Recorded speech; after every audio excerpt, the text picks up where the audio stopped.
What about oil drilling versus conservation? The Republicans are talking about drill, drill, drill, and the Democrats with Obama are talking about conservation and also alternate energy programs. What's the real deal here?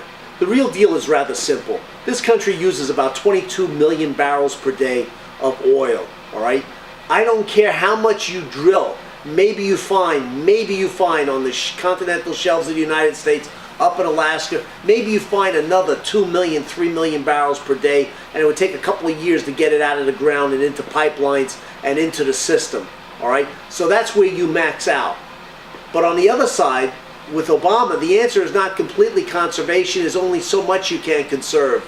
The answer is you have to get cars that are more fuel efficient. You can't be driving around in cars that are getting 10, 11, 12 miles to a gallon. It's not functional. It doesn't work in our society anymore. You can't have SUV moms driving around in vehicles getting 12 miles to a gallon, and 80% of the time when they drive around, they're the only one in the vehicle, all right? You don't see this in Europe. Europe has been paying high fuel prices now for the last 15, 20 years. They're up around $9 per gallon in certain countries in Europe due to taxes as well as the increase in fuel prices. And remember that oil is denominated in dollars.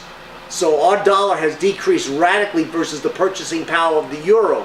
And therefore they're making up lost ground in Europe because the euro has been so powerful versus our dollar. This also hurts us. So the answer is yes, you have to drill. You've got to get another 2-3 million barrels per day out of the ground in the United States to help us with our 22 million barrels per day of usage. But at the same time, you have to conserve and you have to go to fuel-efficient cars. So both political parties are essentially lying to you without telling you the good sides of both programs.